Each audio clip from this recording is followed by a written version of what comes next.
Alright, hi you guys, welcome today. Today we'll be talking about mathematical patterns, and more specifically we will be talking about explicit and recursive formulas. Okay? Alright, but before we get in depth into those two, which you can see the definitions right there, I actually will define sequence in terms of a sequence first. Okay, so sequence is just a list of numbers. Well, it's a list of numbers that have a pattern. Or it could have no pattern, who knows. A list of numbers that is ordered. Okay. Alright, and so the ones we will be talking about actually do have patterns, okay? Okay. Alright, so for example, like 1, 3, 6,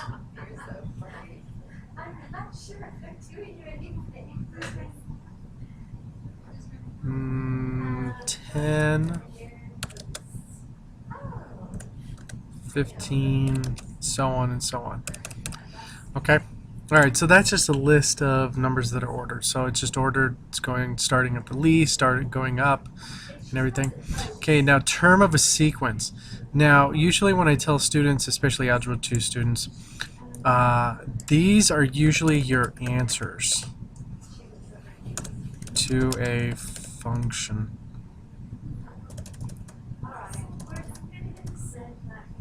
To a pattern. Let's go with pattern. Okay, so this is answers to a pattern. Alright, now, the number in terms, or the terms of a sequence, okay, I usually tell students right away, as soon as you see that list, start writing out the number of terms. So I would have them write out n, what n equals, on the bottom, or on the top of each number, wherever you want to do it. So this number 1 would be the first term, number 3 would be the second term, 6 would be the third term, this would be the fourth term, and this would be the fifth term.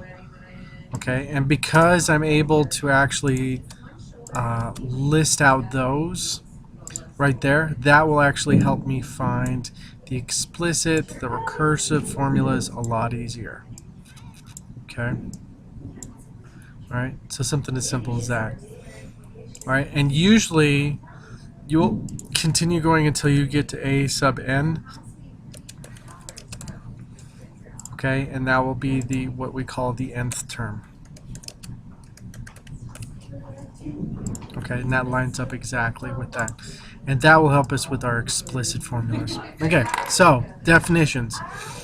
Alright, explicit formula is a formula that allows a direct computation of any term for a sequence a sub 1, a sub 2, a sub 3, all the way up to a sub n, and so on and so on. Okay, so in other words, it's also known as the general formula. Okay, and you can basically plug in the n term. You can plug in any of these numbers right here into the formula, and you're able to get out these as the answer. Okay, so it's the answers to a pattern. So this one is a very heavily on explicit formula. Now recursive formula always uses the preceding term to define the next term of the sequence. And one of the most famous ones, and as you can see if you take a look at this, 1, 3, 6, 10, 15, okay, this isn't necessarily using the previous term, but it actually is. It doesn't look like it, but it is. Okay, so what you can do is you can actually come up with a recursive version of this. Okay.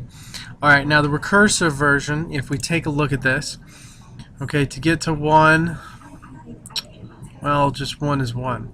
But to get to 3, it's almost like we did 1 plus 2, which makes sense because 3 is the second term. Okay? To get to 6, it's almost like we took 3 plus 3, which gives us 6. To get to 10, we did 6 plus 4. And to go from 10 to 15, we did 10 plus 5. And you can probably guess the next one's going to be 21 because 15 plus 6 is 21. Okay, so what we would do is we would define it as this: a sub, and this is supposed to be subscript, so when you write it as a little one in the lower right hand corner. So here, let me actually just back this up so you guys can actually do it. So this is going to be a sub, and this is how you write the term right before, n sub 1. Okay? And then the next number is not going to be 1, it's not going to be an actual number, but it's going to be the n number. Okay, so the recursive formula for this actually works, and you can take it and perform it with anything. However, you do need to define the first term of this sequence, and it's going to be a sub 1 equals 1. Okay, so if you start with a sub 1 and you just work your way up. So a sub 2 would be 1 plus 2. Okay, because n would be the second term. And n is always, you know, the actual term that you're dealing with. Okay, so when you're looking at terms, you've got a sub n minus 2. So that's two numbers before the number you're working with. Then you've got, this is going to be tricky because writing subscript is always a little bit tricky. Sometimes you'll be a little off. A sub n minus 1. And then you got your comma. Okay, and then your current number that you're working with will usually be a sub n.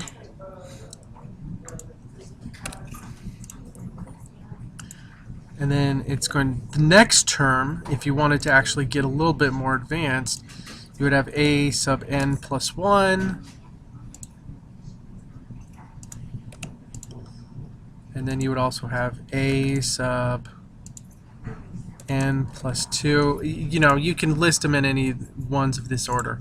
So this is just how you just work with the actual numbers right here. This is actually how you represent recursive numbers, so you could work with it. Now, to do an explicit formula for this, I would need to take a little bit deeper look at it. Okay, so this one's going to take a little bit more room. So let's go to the next page. Okay, so let's write in a table and just start looking at information. Okay, so when we set up our table to look like this, we don't know exactly what's going to happen down here at a to the nth, but we do know that starting out a sub 1 is 1, that's going to be 1. Okay, and then the second term we can rewrite it as 1 plus 2. Okay, and then this third term we can write it as 1 plus 2 plus 3, which actually makes all kinds of sense. Then this would be 1 plus 2 plus 3 plus 4, 1 plus 2 plus 3 plus 4 plus 5, 1 plus 2 plus 3 plus 4 plus 5 plus 6. So technically this would be 1 plus 2 plus 3 plus dot dot dot plus n would be nth term.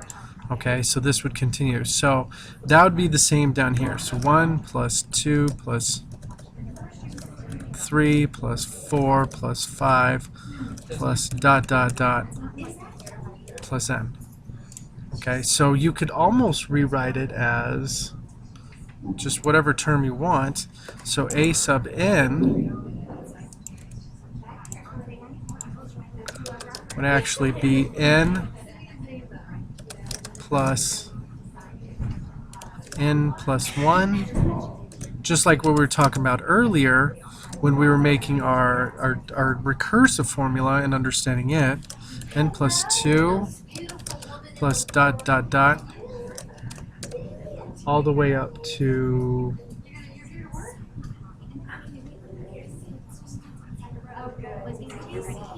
whatever term you go to, so whatever number you want to go to.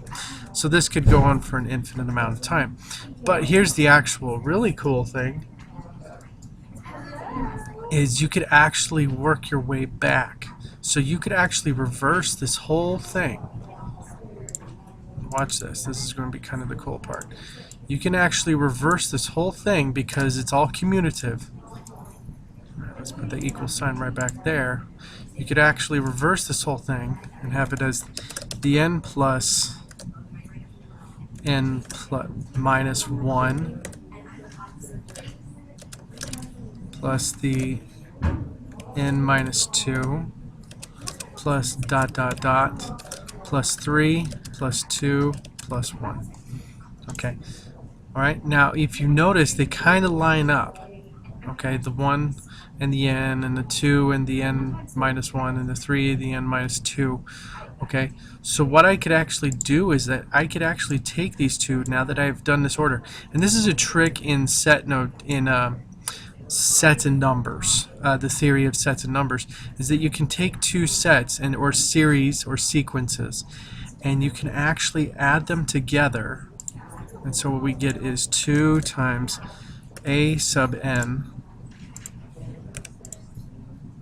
okay, equals n plus 1, okay, because the n and the 1, these two add up to n plus 1. 2 plus negative 1 is 1, so that's another n plus 1.